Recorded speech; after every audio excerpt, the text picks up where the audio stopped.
queria aqui desenvolver um tema sobre a empresa, sobre o desenvolvimento político da cidade, mas eu acho tão importante essa iniciativa do Integra, da Sanasa, que eu entendi que seria muito mais compatível nessa conversa com o corpo funcional da Sanasa, desde o mais importante, que é o presidente da empresa, seus diretores, ao mais modesto dos funcionários da Sanasa, que no todo compõe uma máquina administrativa e operacional maravilhosa que oferece à cidade aquilo que é o mais importante da vida, que é a captação, o tratamento e a distribuição da água, o líquido mais precioso e que sem ele nenhum de nós estaria vivo. Então, a grandeza da empresa está justamente na grandeza do serviço que ela oferece para a cidade. E eu queria, num primeiro momento, cumprimentar a todos vocês pela felicidade que vocês têm de serem, cada um de vocês, uma peça importante nessa engrenagem que presta esse serviço para a cidade. Então, a minha proposta e o convite que eu faço é de fazermos juntos uma reflexão. Uma reflexão que nós vamos analisar a importância da Sanasa, mas também a importância de cada um dos seus funcionários na montagem dessa engrenagem. E valorizar o trabalho e valorizar o emprego e os serviços que cada um oferece para que essa máquina ande tão bem e seja tão admirada, tão apreciada e todos vocês invejados por fazerem parte do corpo funcional dessa maravilhosa empresa. Então, eu quero então convidá-los a fazer essa reflexão que vale para cada um dos que estão aqui, se valorizando e entendendo o que eu pretendo dar como mensagem da importância de cada um de vocês na composição da máquina. Para fazer essa reflexão, eu gostaria de fazer um comentário pequeno, mas ele vai ser importante no transcorrer do que eu quero falar. Eu quero fazer um pequeno comentário sobre a organização social do Japão. A sociedade japonesa, ela é fundada, ela é sustentada, ela é arrimada em tradições milenares. E se tem três coisas que a sociedade japonesa preza aos seus filhos, aos seus netos, aos seus pais e aos seus avós, são três coisas. Primeiro, a importância e a valorização das pessoas idosas. O japonês nasce entendendo e compreendendo que quanto mais idoso for a pessoa no Japão, mais respeito ela merece. E existe toda uma política do Estado de proteção aos longevos, aos idosos. Quem vai ao Japão e vai numa praça, todas as praças estão sempre ocupadas por pessoas idosas, fazendo exercício, conversando, trocando ideias, porque eles são valorizados e respeitados. Por quê? Porque antes de serem idosos, eram adultos que criaram a criança e incutiram neles essa cultura, e isso passa de pai para filho, de filho para neto. A outra importância que a sociedade japonesa dá é a educação. Há todo um programa do Estado para que não falte educação de primeira qualidade para as suas crianças para serem formadas com educação. E o terceiro elemento, o emprego. E a criança vai crescendo dentro da cultura japonesa, se preparando para entrar no mercado de trabalho. E quando um jovem japonês entra no mercado de trabalho, ou ele vai para uma grande corporação, ou ele vai para Toyota, ele vai para Honda, ele vai para o Hitachi, ele vai para qualquer empresa que é multinacional, que está espalhada pelo mundo inteiro. E quando ele entra com a ideia fixa, concebida, determinada e consolidada de que é lá que ele vai fazer a vida dele. É nesse emprego que ele vai procurar melhorar, crescer, porque existe uma política, todas essas grandes corporações japonesas têm uma política definida de cargos e salários que oferece a todos eles a possibilidade, a oportunidade de crescer.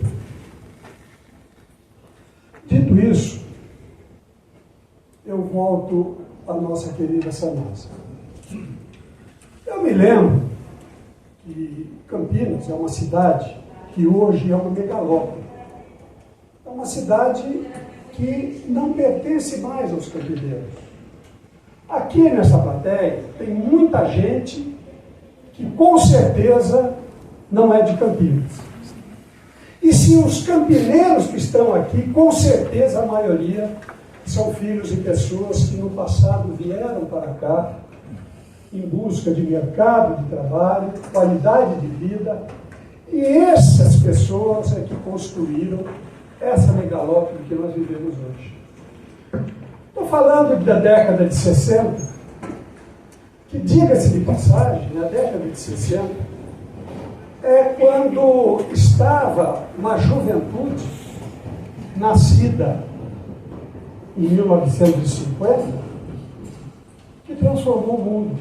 Não houve revolução cultural mais intensa do que a revolução cultural que foi patrocinada pela juventude de 65, 66, 67. E as grandes transformações foram feitas por essa juventude. Foi a juventude que criou o movimento hippie, foi a vinda, a chegada da pílula anticonstitucional que mudou a concepção da sociedade, que libertou as mulheres, que ajudou a libertação, que fez com que surgisse uma nova juventude. E, curiosamente, esta juventude da década de 60, que mudou toda a concepção social e comportamento, hoje é a mesma geração, hoje faz parte da geração prateada, que novamente está revolucionando o mundo. Hoje não é mais como era no passado, em que as pessoas trabalhavam até se aposentarem. Se aposentavam por volta de 55, 60, 65, aposentavam, ia para casa, entrava no seu apartamento, sentava para ver televisão, e a vida praticamente tinha terminado.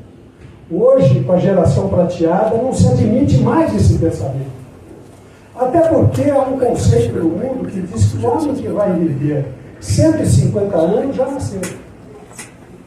Então, a geração prateada, essa geração de jovens de 1960, hoje, é a geração que está aposentada, está resolvida economicamente, tem saúde, tem disposição e tem ainda uma vida pela frente e quer aproveitar a vida com qualidade de vida, com saúde, com educação, com esporte, com turismo.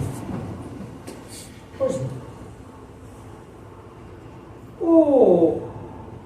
Na década de 60, a Campinas tinha 350, se tanto 400 mil habitantes. a maioria de Campinas. Mas foi justamente nessa época que deu a explosão, onde muitos migrantes vindos de Minas Gerais e Paraná, principalmente Minas Gerais e Paraná, mas também de outros estados, que vieram, como disse, buscar nessa cidade que já se pronunciava como um futuro magnífico de oportunidades, e aqui construíram suas famílias. Mas a cidade começou a crescer. Naquela época, eu cheguei em Campinas em 71 para prestar vestibular em dezembro, na Faculdade de Direito. Nunca tinha pisado em Campinas. Entrei na faculdade e voltei para cá em janeiro de 72, nunca mais fui embora. E quando eu perguntei como é que eu chego em Campinas, que eu vou fazer o vestibular, vou lá fazer o exame vestibular, a informação foi assim: você pega a Anhanguera, vai até o quilômetro 96, entra à direita. Campinas está à direita da Anhanguera. Hoje, o lado esquerdo da Anhanguera é maior do que o lado direito.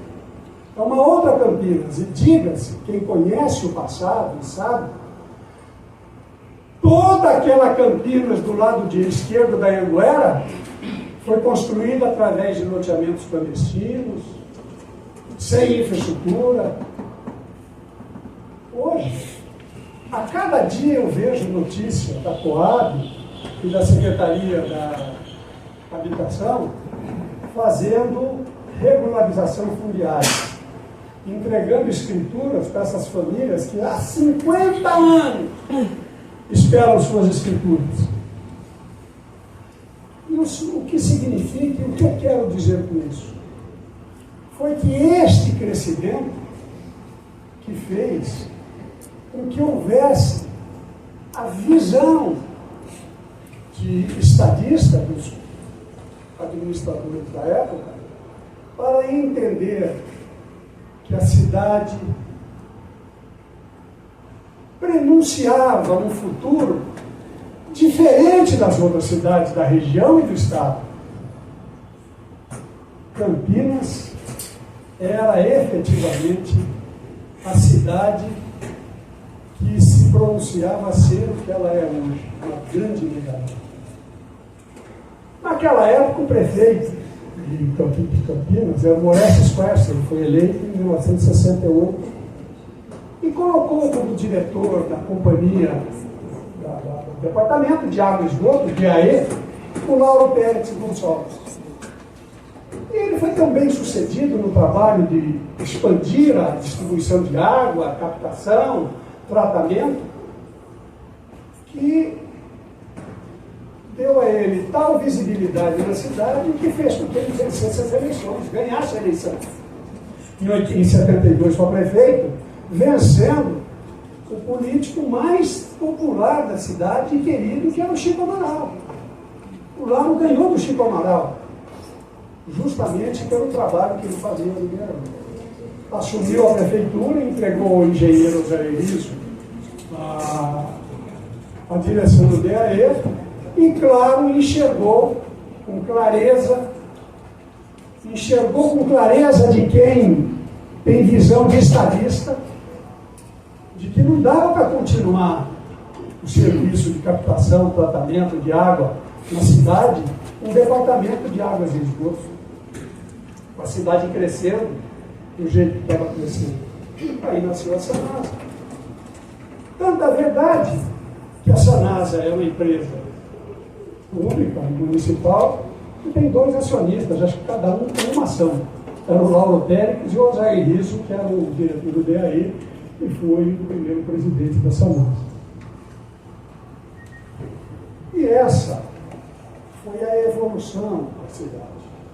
Eu participei de uma forma muito direta desse crescimento da Sanasa quando eu me elegi vereador em Campinas, em 82.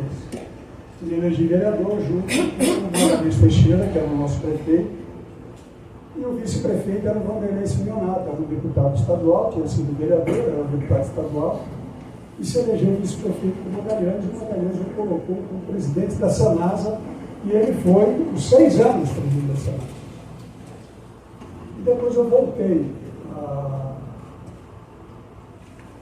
participar diretamente não da administração da Sanasa, mas acompanhando de perto, porque eu era vice-prefeito da cidade. E como disse o Manuelito, cheguei até a ocupar a cadeira do prefeito em uma das duas ausências que o prefeito Chico Amaral teve. Então eu conheço bem a importância da nossa empresa. Conheço bem a importância da Sanasa. E é justamente nesse sentido que eu vejo a importância desta iniciativa do Integra Sanasa, que é a valorização do seu corpo funcional. E dizer que tal qual se pratica na cultura japonesa, vocês devem mesmo ter apego e orgulho de participar dessa empresa. Porque do lado de fora existe muita gente querendo entrar. Porque tem essa NASA como padrão de empresa empregadora, de empresa com uma política de recursos humanos sólida, bem constituída, uma política de investimentos que faz com que a empresa seja admirada e respeitada por todos na cidade. E ser funcionário da Sanasa tem que ser, Paulo Geraide, motivo de muito orgulho, desde o presidente até o mais modesto dos funcionários. Cada qual cumprindo com a sua obrigação, cada qual contribuindo para o engrandecimento da empresa. Essa concepção de entrar na empresa e nela fazer a sua história, na Sanasa ele pode ter esse sonho, porque a Sanasa tem essa organização. Eu conheço incontáveis amigos que hoje já estão aposentados. Incontáveis amigos que se aposentaram na Sanasa. Eu tenho aqui, por exemplo, que eu conheço há muito tempo, um exemplo claro das oportunidades que a empresa oferece. O Marco Antônio, o diretor técnico da Sanasa. Marco Antônio, eu sei, eu conheço o Marco há muito tempo. O Marco entrou na Sanasa criança, praticamente, adolescente, quase que como um office boy. Não se chegou a ser office boy, mas começou aqui. Quando eu conheci o Marco Antônio, eu vim fazer uma visita ao presidente da Sanasa e fui recebido por ele. Ele estava na presidência da Sanasa.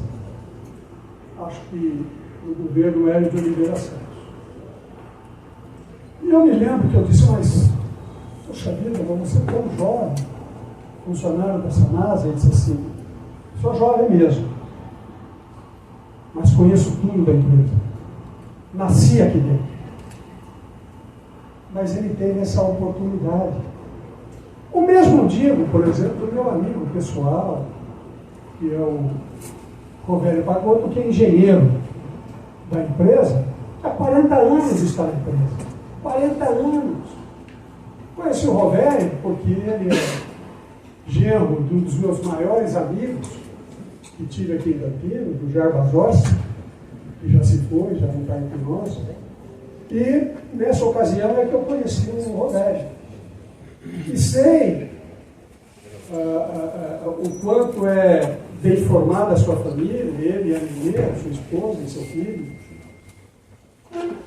e todas as oportunidades que teve. O Rovério já foi diretor aqui da Sanasa. Hoje ele está em um cargo que é de alta confiança, mas é um exemplo a ser tomado como um paradigma para todos os funcionários da empresa. Então, eu quero, de certa forma, dizer que as pessoas que estão aposentadas e as pessoas que já estão por aposentar e as pessoas que estão iniciando a sua história dentro da empresa devem ter como uma espécie de paradigma essa cultura japonesa, que é a dos que estão chegando estarem sempre respeitando os que estão saindo. Porque essa é a tendência mundial. Ontem mesmo teve um evento em São Paulo, que todas as grandes corporações, e se discutia justamente isso, a geração prateada. Então, estar dentro da empresa, efetivamente, é ter a segurança e a garantia de poder projetar o próprio futuro aonde está, sem correr riscos de perderem a oportunidade de continuarem prestando serviços na empresa. O mercado de trabalho é um mercado difícil. Se no Japão é organizado, imagine no Brasil, onde não tem essa organização. Não são todas as empresas no Brasil que têm toda essa organização de recursos humanos. Então, a briga, a disputa por mercado de trabalho é muito grande. E o privilégio de vocês de estarem aqui tem que ser preservado à custa de empenho, à custa de dedicação, à custa de esperança e à custa de credibilidade de que os espaços estão abertos para crescimento. Isso é importante, porque a realidade no Brasil é muito cruel nesse sentido. Eu espero, entendo, que o que eu pretendia conversar com vocês, eu já fiz, eu já coloquei. E qualquer prosseguimento disso seria, de certa forma, cansativo. Eu quero deixar essa mensagem de otimismo, de entusiasmo e de orgulho que a população campineira tem pela empresa. A Sanasa é, efetivamente, uma empresa padrão de excelência e qualidade. Não é à toa que a nossa empresa é considerada a melhor empresa de saneamento do Brasil. Recebeu, isso, meu amigo, esse reconhecimento em evento público nacional. Olha, isso é motivo de muito orgulho, porque ela supera todas as outras. Simplesmente ela é maior, ela é a melhor, não há qualidade igual a dessa NASA. E isso a população tem como ponto de orgulho. Eu me lembro, em tempos idos, quando eu participava mais diretamente das disputas eleitorais aqui da cidade, às vezes pedindo voto, às vezes apoiando um candidato, alguém se atrevia a dizer: vou privatizar a Sanasa. Era um atestado de óbito da candidatura dele. Se há uma coisa que a cidade não admite, não há hipótese viável para a consciência coletiva da cidade, é a da privatização da nossa empresa, é a da privatização da nossa Sanasa. Por quê? Porque ela é a joia da coroa. O que ela apresenta, o que ela oferece, é o produto mais importante, como já foi dito, dentro desse conceito.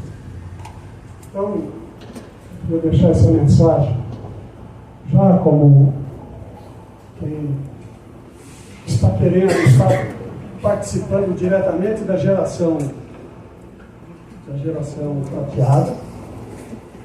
E quero dizer a vocês que eu sou atuante nessa bandeira, participo em São Paulo, participo em Brasília, de reuniões e montagens de uma política pública voltada. Tenho escrito alguns artigos e feito comentários, de certa forma, entre aspas, e delicadamente e educadamente, chamando a atenção do prefeito Dario Saad de que ele devia ter um pouco mais de atenção para a política da longevidade de Campinas, porque se nós temos aqui o PIC, que é a primeira infância campineira, que é ter alguém que responde junto à Secretaria da Educação, da educação do 0 aos 5 anos, e até o ex-vereador, o Thiago Ferrari, que justamente toma cuidado com essas crianças para que eles sejam preparadas para o início do ciclo educacional, na primeira etapa, mereceria a atenção do prefeito, seguindo essa tendência mundial de colocar alguém que responda e que atenda e que pesquise e que proponha criação de políticas públicas voltadas à terceira idade. E não mais termos essa concepção de que quem tem 60, 70 anos já está fora do ciclo da vida. Quando eu nasci, em 1949 eu nasci, mas em 1950 a expectativa de vida do brasileiro era de 46 anos. Significava dizer que naquela época, expectativa de vida significa a média. É claro que as pessoas vivem mais da expectativa, mas a média era essa. Então, se em 1950 a expectativa era 46 anos, as pessoas viviam até 60 e não passava disso. Hoje, a expectativa de vida já está em 78 anos, o dobro do que era 50 anos atrás. E se a média, a expectativa é de 78, 90 anos é o mínimo que uma pessoa pode viver, o mínimo. Saudável. E aqui vai 3 conselhos para vocês, fugindo um pouco do nosso tema, mas naquela reflexão pessoal, naquela reflexão entre mim e cada um de vocês. Invistam em vocês. E o investimento em vocês significa vocês se prepararem para as oportunidades que a empresa dará a cada um de vocês. Esse investimento seria, em primeiro lugar, ler um jornal por dia, ler uma revista por semana e ler um livro por mês, para estarem bem informados, para terem assuntos, porque essa vida coletiva impõe a necessidade da informação. Essa é a primeira coisa. O doutor José Aristodemo Pinotti, que foi um médico famosíssimo aqui em Campinas, foi reitor da Unicamp, foi deputado federal, foi secretário da Educação, mas um médico gabaritadíssimo, ele costumava dizer que o cérebro é um músculo. O cérebro é um músculo. E como qualquer outro músculo que necessita de atividade para se manter forte e vigoroso e nos manter em pé, e nos manter com disponibilidade, com saúde, com disposição, o cérebro também precisa de atividade, também precisa de exercício. E o exercício do músculo cérebro é a atividade intelectual. É a leitura, é a conversa, é a discussão, é a informação. Então exercitem o cérebro na busca de informação, de conversa e de discussão, e certamente vocês colherão isso aproveitando as oportunidades que a empresa colocará na frente de vocês. Quero encerrar fazendo uma homenagem, já que nós estamos falando de emprego, e da importância de todos vocês estarem aqui na Sanasa. Uma homenagem, porque a Sanasa é uma empresa, eu diria que emprega muitos engenheiros, não é isso, meu? Eu quero contar uma história para vocês que me foi contada na Semana de Estudos Jurídicos, há 50 e poucos anos atrás, pelo doutor, ele era reitor da Pontifícia Universidade Católica de São Paulo, doutor Geraldo Ataliba, um campineiro ilustre. E ele era reitor, professor de Direito Constitucional na PUC de São Paulo, e reitor da PUC. E nós, estudantes de Direito, na organização de uma semana de estudo jurídico, fomos buscar o doutor Geraldo Ataliba para fazer uma palestra. E o doutor Geraldo Ataliba, na palestra dele, brilhante, inesquecível, ele tocou no assunto do emprego, na ótica do advogado. Mas contou essa história que eu nunca me esqueci. E nunca contei em lugar nenhum. Já tive em várias outras oportunidades, mas esta história eu não contei. Mas ela narra, Rovério, a dificuldade do engenheiro na de trabalho. E esta história, às avessas, caracteriza uma homenagem que faço aos engenheiros que têm o privilégio de emprestarem seu talento, seu conhecimento e seu trabalho à nossa querida Sanasa. Ela conta a história de um jovem que acabara de se formar em engenheiro, pegou o diploma e disse: agora eu sou engenheiro, agora eu vou entrar para o mercado de trabalho. Terminou o meu ciclo de estudante. Então agora eu vou entrar numa empresa de engenharia, como gerente do setor de engenharia, e para crescer a partir daí. 3 meses depois, ele caiu na realidade que não era tão fácil assim. Não bastava o diploma de engenheiro para entrar numa empresa de engenharia como gerente. Aí ele caiu na realidade e falou: tá certo, vou entrar como engenheiro, mostro o meu serviço, mostro o meu talento, mostro o meu conhecimento e vou ser promovido para gerente e depois eu cresço na empresa. Passado algum tempo, ele percebeu que não era tão fácil. Nada de arrumar, nem de engenheiro. Aí, Manuelito, ele admitiu a possibilidade de entrar como auxiliar de escritório.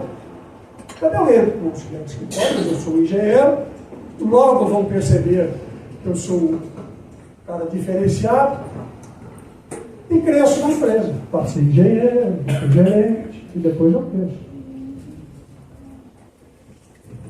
Passado algum tempo, a vida mostrou para ele que não era bem assim. Nem o mercado disputado de auxiliar de escritório ele tinha conseguido. Aí um dia, cabisbaixo, triste, sem dinheiro, aquele engenheiro desempregado passou em frente de um silo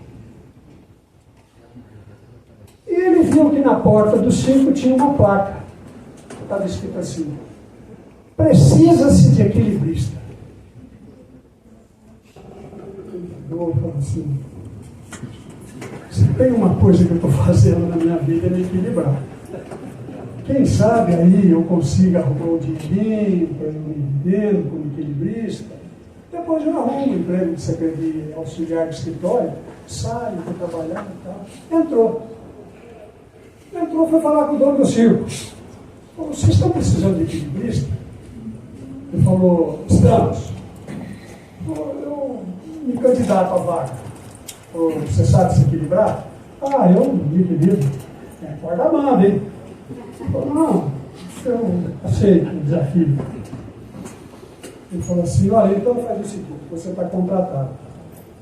Você pode vir aqui às 9 horas da noite, porque o show do equilibrismo é às 9h30. Mas eu quero fazer um alerta para você. O show não é de um simples equilibrista. O show é do urso equilibrista. Ele falou: como? Ele falou: não, é um urso que se equilibra na corda bamba. Então você vai vestido de urso, porque nós temos uma roupa de urso aqui que é perfeita. Ninguém consegue identificar que é um ser humano que está dentro dessa roupa de urso. Você aceita assim mesmo? Claro, melhor. Assim a plateia, ninguém vai me reconhecer, ninguém vai saber que eu estou na tanga a ponto de ser equilibrista. Vai ser um urso equilibrista. Joia, 9 horas eu estou aqui. Foi 9 horas, ele chegou lá. E o dono do circo, né, levando um camarimzinho lá e falou assim: ó, está ali a roupa de urso. Você veste a roupa, mas eu quero fazer uma alerta para você. Durante o seu espetáculo, quando você estiver lá na corda bamba, vai acontecer uma coisa. Você vai levar um susto dos lados. O que você não pode é perder a calma. Você não pode se desequilibrar. Não olha para baixo. Toque em frente. Não se preocupe com o que está acontecendo lá embaixo para você se dar bem. Mas você vai ter uma surpresa. Mas não olha para baixo. Não, tudo bem. Vestiu a roupa de luz. Tá? Foi 9h30, o apresentador: respeitável público, agora com vocês, o show. E ele foi lá, pegou a cortininha, que estava lá dentro, botou a cortininha, olhou e viu o picadeiro. Corda, uma ponta a outra do picadeiro. Mas ele notou uma coisa estranha. Ele notou que o picadeiro inteirinho estava cercado. Por que o picadeiro está cercado? Agora com vocês o urso que anda na corda bamba. O urso equilibrista. Aí ele entrou lá, o urso ficou lá, com medo do urso, ele entrou, subiu a escadinha. Né? E aí começou a dar os primeiros passos, equilibrando o povo, no silêncio, na expectativa. Ele foi andando, tudo dando emprego, tudo dando dinheirinho, estava desempregado, engenheiro. Quando ele tinha dado 1/3 do percurso, abriu uma portinhola lá embaixo e entraram 3 baita leões famintos. E leões famintos olhando para cima. E o público em pé, desesperado. E ele mais ainda, suando frio. Ele falou: meu Deus, o que eu vou fazer? E quase caindo, desequilibrando. Como? O que eu vou fazer? Quando ele estava no auge do desespero, um leão gritou para ele: não tenha medo, engenheiro, nós somos 3 advogados.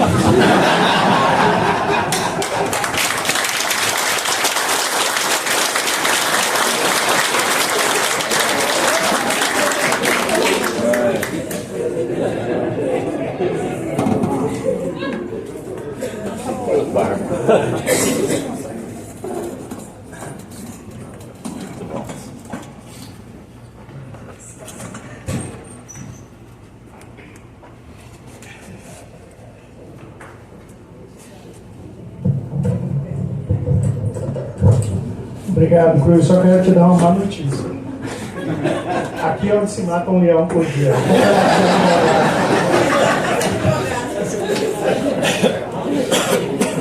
Obrigado pela sua apresentação. Cadê o Alessandro? Não sei o que é que você combinou, se tem perguntas, se tem perguntas. Vamos abrir perguntas? Então, pessoal, fiquem à vontade. Cruz, você tomou água? Essa é boa. Tem microfone aí, pessoal? Então vocês fiquem à vontade para perguntar, mas queria começar agradecendo muito. Contar um pouco a história dessa empresa, né?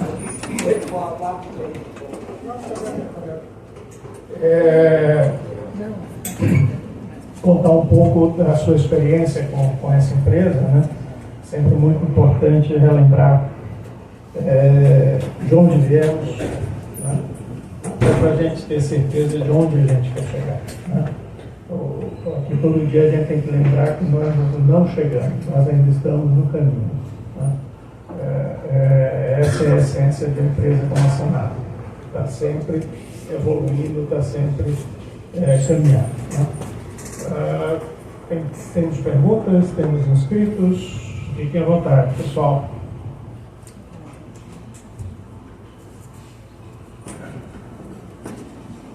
Acho que não, né? Então, vamos encerramos agora? Encerramos fazemos um intervalo, mas queria muito te agradecer pela sua presença.